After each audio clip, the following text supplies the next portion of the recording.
good afternoon, everyone. I'm Uracha, and it's wonderful to be here with all of you today. I'm going to read off a script because I'm a little bit nervous and I don't want to forget some of the points that I'm trying to make. The talk I'm giving today isn't an empirical one. The talk I'm giving today is about knowledge, and specifically the practice of producing knowledge in the field of diversity research. It is unfinished, work in progress, and I'm both excited and nervous to share with you all. I've titled it Doing Diversity Research Differently, Collective Writing as a Form of Epistemic Resistance. Oh, good. The dates come up. All right, okay. Before I start, I want to introduce a few concepts that are reflected in the title of this talk and in the intention of what I'm about to say. First is epistemic, which means knowledge and ways of knowing and seeing. My talk and work are informed by concepts of epistemic violence and epistemic oppression. Knowledge is not neutral. Like history, it is created and disseminated from a particular standpoint and worldview. Knowledge can be used for good, to gain better understanding of the world. Knowledge can also be used to harm and silence, to keep people in their place.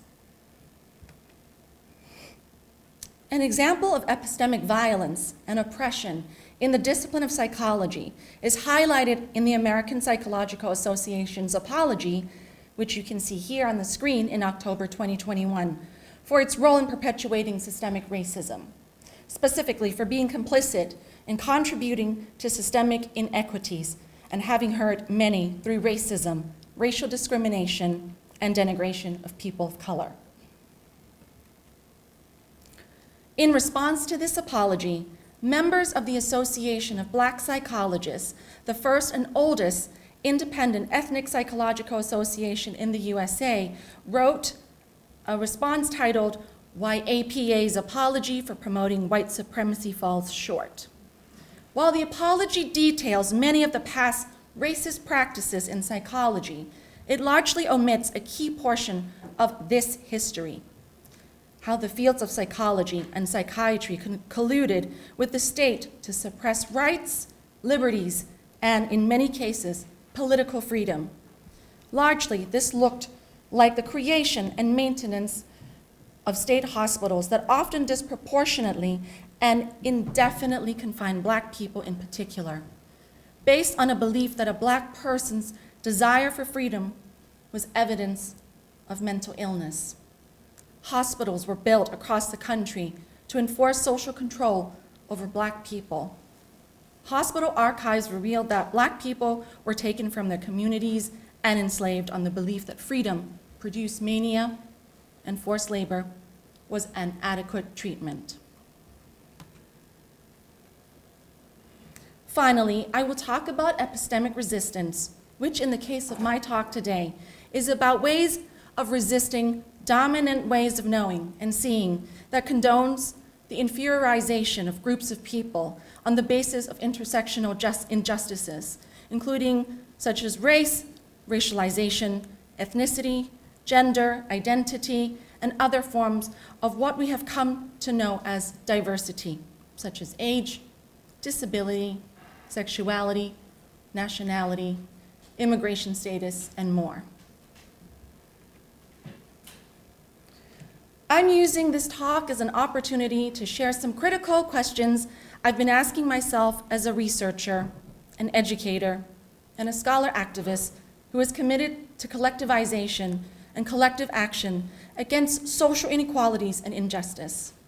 A particular question I've been grappling with, and I invite everyone here today to think about this, is how can I do diversity research in a way that doesn't exclude, harm, and exploit others in the process of data collection, data analysis, interpretations, theorization, and indeed in the process of applying of the knowledge that has been produced. For a while now, I've been thinking deeply on the possibilities of doing diversity research in a way that promotes connections, healing, and solidarity. What are these possibilities? Allow me to share my ongoing journey as a diversity researcher, which started in 2003, which will be 20 years next year. I started out as a researcher in work-life balance. This was my PhD, titled Too Much of One and Less of the Other, Graduates' Conceptualizations and Expectations of Work-Life Balance, which was submitted in 2008. I argued that my research approached work-life balance from a diversity perspective. What did I mean by that? I was interested in how university students who were not yet full-time workers talked about work-life balance before entering the labor market as future professionals and before some became parents of young children. The diversity element was located in the group of young people who were normally left out of the work-life balance literature at the time, which Alex beautifully alluded to. I drew on a life course approach and took issue with the generational difference argument in the workplace. Another aspect of diversity in my work was geographical location and nationality diversity. My PhD looked at university students who were studying in the UK and differentiated on the basis of being UK born and raised and international students who were born and raised in countries in Southeast and East Asia. Here's another study where my co-authors and I explored the impact of the global economic crisis on work-life balance of professionals and managers in a different geographical location, this time Greece, which I had the pleasure of working with Alex as well. Yeah, I'm really glad I didn't incorporate that into my talk. The most recent project and paper on work-life balance and diversity was with co-authors in Malaysia. Our research sample was certainly diverse in the sense that we looked at live-in domestic workers' experience who worked in Malaysia but were not citizens of Malaysia. They were migrant workers from the Philippines and Indonesia. All were women because the work permit regulation in Malaysia stipulated that only women migrant workers could apply to be migrant domestic workers on a work permit basis. In this work, we asked the question, whose work-life balance is being privileged and whose is being marginalized, given that migrant domestic workers must leave their children and other family members behind in order to earn a living so that their families can have food, shelter, safety, education, and perhaps set up a micro-business. We argued in this paper the study offers original contribution by giving voice to a taken-for-granted group of women migrant workers who make other people's work-life balance possible. Over the past year or so, I have been questioning, what does giving voice mean? Am I not just extracting by taking voice when I collect data and write up data based on my knowledge and my ways of knowing and seeing? Whose names go on the paper and who gets credit for the knowledge being produced? Over my time at Birkbeck, since joining in 2019, I have had opportunities to reflect and interrogate the role I have played as a researcher who does diversity research. I grapple with yet another question that relates to the notion of what counts as legitimate knowledge. It seems to me that it's largely taken for granted that research, and indeed data and evidence that is seen as good, proper, and legitimate is primarily the reserve of a specific group of people with specialist skills and expertise, i.e., highly qualified academics who have undergone years of training.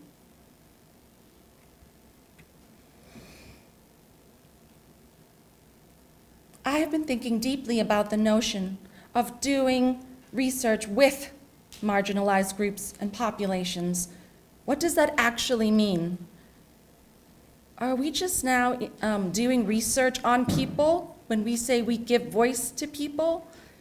If we think back to the dominant system of knowledge production that is hierarchical and imbued with asymmetrical power relations, and here are some of my reflections on research practices that I argue are in danger of reproducing epistemic oppression.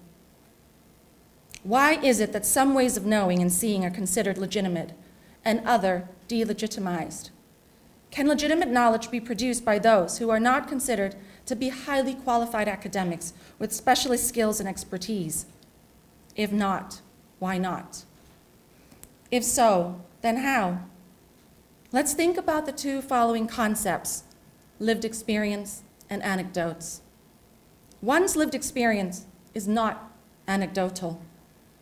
It cannot be reduced to being an anecdote.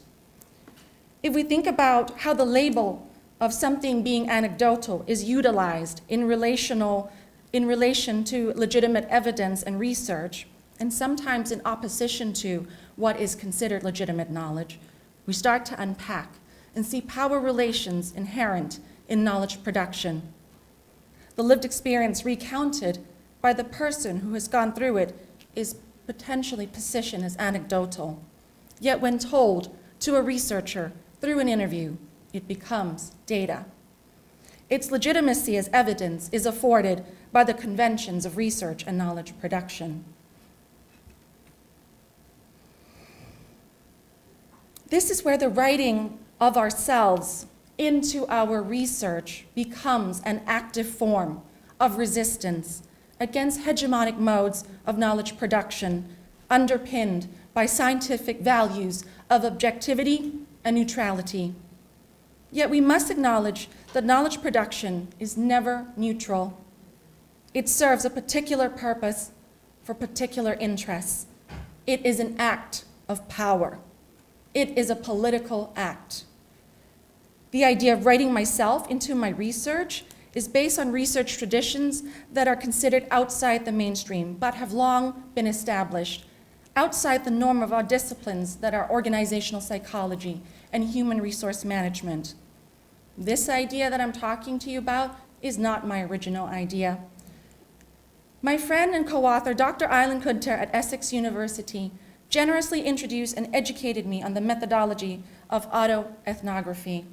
And I want to share this particular quote with you. And Eileen and I have been working on a project titled, "How Brown, Young, Female Do I Need to Be to Make the Tea? Office Housework as Intersectional Identity Work in the Workplace." So this is a quote that I think describes the ambition of autoethnography really well for me. Autoethnographers believe that personal experience is infused with political, cultural norms and expectations, and they engage in rigorous self-reflection, typically referred to as reflexivity, in order to identify and interrogate intersections between the self and social life. Fundamentally, autoethnographers aim to show people in the process of figuring out what to do, how to live, and the meaning of their struggles. Around the same time that I've been thinking on possibilities of doing research differently in order to build solidarity, collectivization, and healing, I was fortunate to have been invited to join a feminist Writing Differently project led by Dr. Amal Abdel Latif. And this was a paper that was published in Gender Work and Organization last year called "Breaking the Mold, Working Through Our Differences to Vocalize the Sound of Change." And this was written with 12 different women. This paper orchestrates alter-ethnographical reflections in which we, women, polyphonically document, celebrate, and vocalize the sound of change. This change is represented in Kamala Harris's appointment as the first woman of color, and South Asian American as the U.S. Vice President, breaking new boundaries of political leadership and harvesting new gains for women in leadership and power more broadly. With feminist awareness and curiosity, we organize and mobilize individual texts into a multi-vocal paper as a way to write solidarity between women, recognizing our intersectional differences and power differentials inherent in our different positions in academic hierarchies. We unite to write about our collective concerns regarding gendered, racialized, classed social relations. Coming together across intersectional differences in a writing community has been a vehicle to speak, relate, share, and voice our feelings and thoughts, to document this historic moment and build a momentum to fulfill our hopes for social change. As feminists, we accept our responsibility to make this history written rather than manipulated or erased by breaking the mold in the form of multi-layered embodied texts to expand writing and doing research differently through rewriting otherness. Some of you may know that I teach selection and assessment in this department.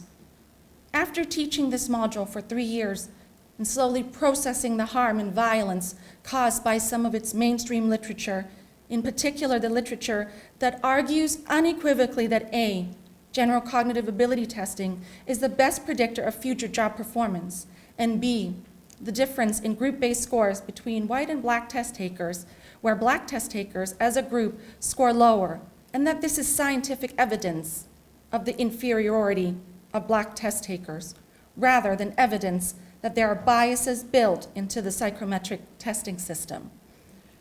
I needed to find a way of resisting this way of knowing and this way of seeing that's being put forward as scientific evidence, despite its unfortunate implications. As Schmidt argued, from the viewpoint of the kind of world we would like to live in and would like to believe we live in, the research findings on general cognitive ability are not what most people would hope for and are not welcome. However, if we want to remain a science-based field, we cannot reject what we know to be true in favor of what we would like to be true.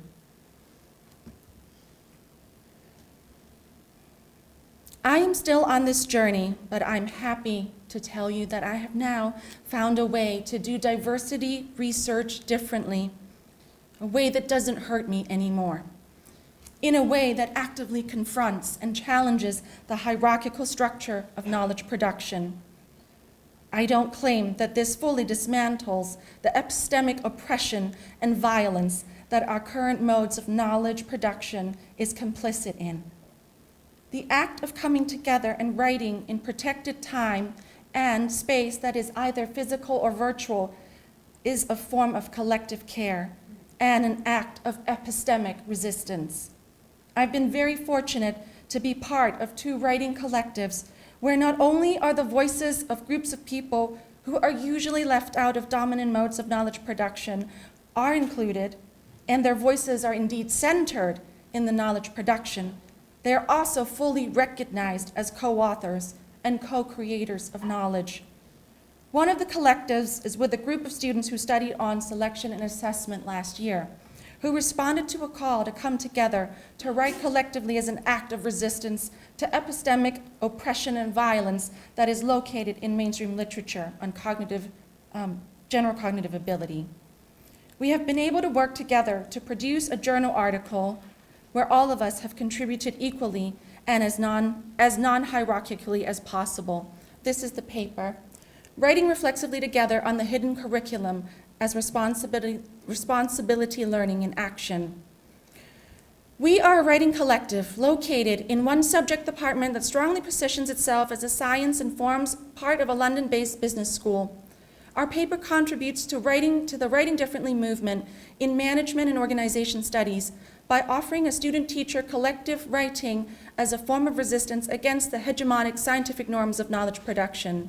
We do this by writing reflexively together on the topics of the hidden curriculum and responsibility learning in business schools and how they intersect and their implications. Through writing differently together on the hidden curriculum and responsibility learning, we evoke Freire's problem-solving model of education by enacting responsibility learning in action that reclaims relationality and solidarity in the educator-student relationship. We have come together as a teacher and 3 students to work equally. We invite this relationship to be considered as one of co-creation. We call for academics and readers of our work to challenge how they view academic writing. The coming together and writing process in itself is a contribution, providing a space for challenging and resisting. And these are my wonderful co-authors who have had the privilege of working for the past few months in my collective, Fabian Little, America Harris, and Michelle Wittig. And we're going to be delivering a workshop as part of BEI Engagement Week, in July.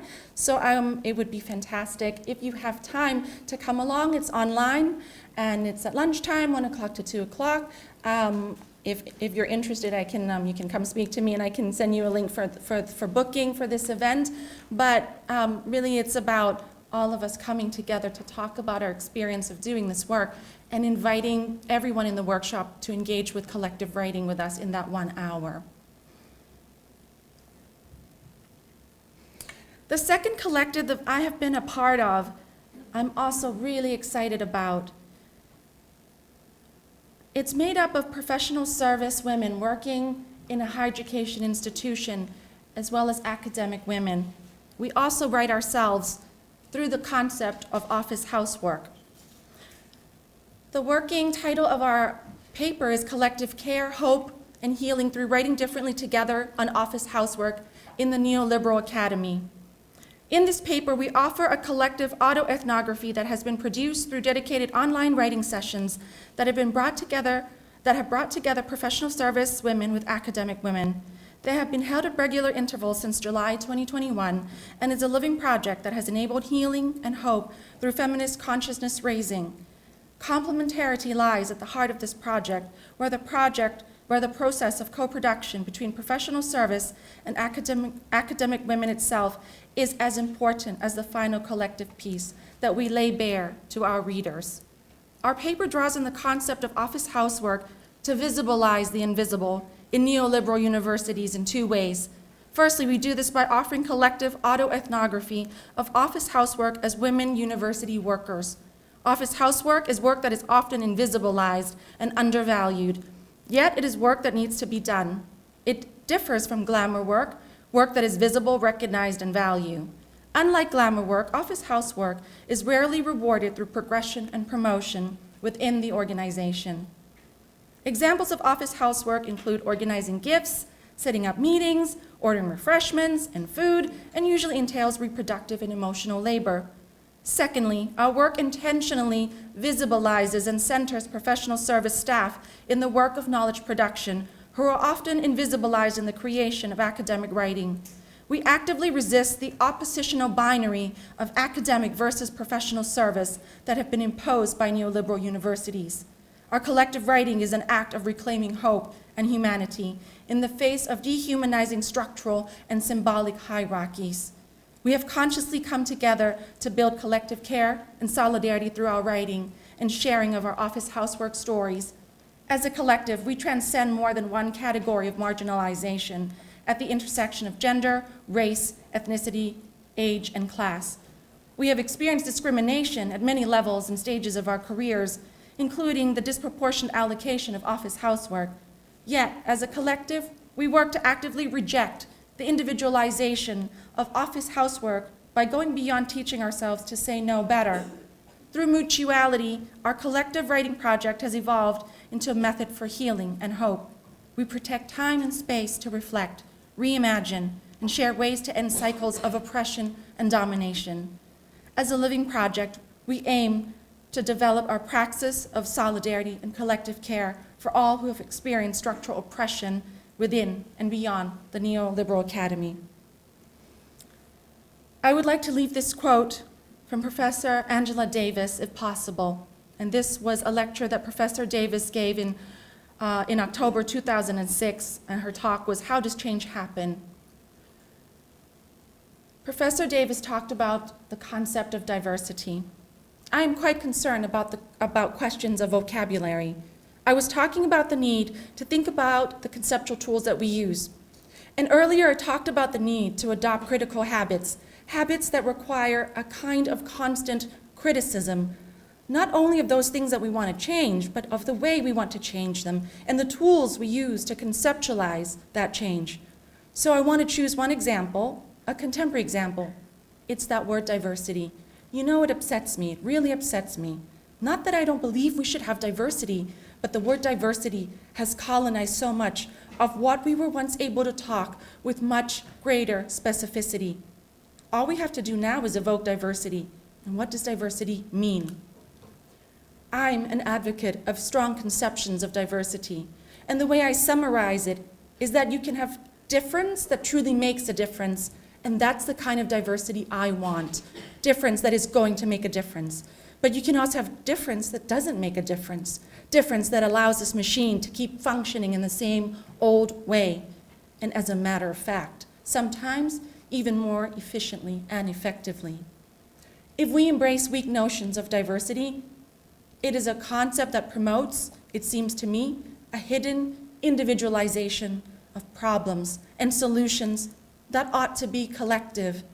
It is a concept that can, unless we redefine it in its strongest version, leave structures of inequality and injustice intact. Thank you so much for listening.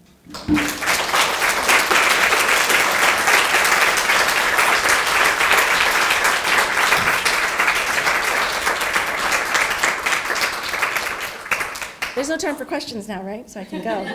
One. Okay. Sorry. Okay. Thank you. Thank you for. I'm genuinely for one question. Like, don't feel like you have to ask, honestly. It's okay. I'm happy if no one has a question. Sorry. It's a mixture of a question and just a response to that, and the response is to say thank you to you to bringing that to us, and the collective and solidarity spirit within which you are creating ways to problematise knowledge. And I think that's a really important thing for us all to consider in terms of how we position ourselves. And I think the question to you is, in your development of these works, how have you found yourself in your own writing outside of the collective works being changed in response to that? Do you find yourself now really kind of developed a different way of thinking? I think about the epistemic when they talk about kind of phenotypes and genotypes. And genotype writing is more about you as the individual, whereas in our scientific world, we have to write in a kind of phenotype way, which is a structured scientific way, which reduces and removes the individual as such. So do you see this as being a constant in your development? Thank you so much for that really generous question, and it's not a hard one to answer, so thank you so much. I think for me, I've always felt like an outsider with writing, always. And I'm not really sure how many people share that feeling of actually academic writing. It's quite intimidating. So for me, being able to develop this for my own practice as a researcher, but as also a practitioner in what I'm trying to do, a scholar activist, an educator, it's been liberating. It's been absolutely liberating for me. And I think even today, usually I rely on my slides to do the talking. I'll read off my bullet points, but I scripted this, and I started it at midnight last night, and then I kind of continued till 2 or 3 in the morning, but it just flowed, and it was, I felt really nervous about talking about this today, to be honest, but I'm really glad I got it out there, and I think that is a testament to the ability to engage with a community of writers who believe that writing can be a form of epistemic resistance, and so that this script that I wrote is very different to the kind of writing that I would usually do for academic professional writing. So, and I'm really grateful that you all listened to it today. So, thank you.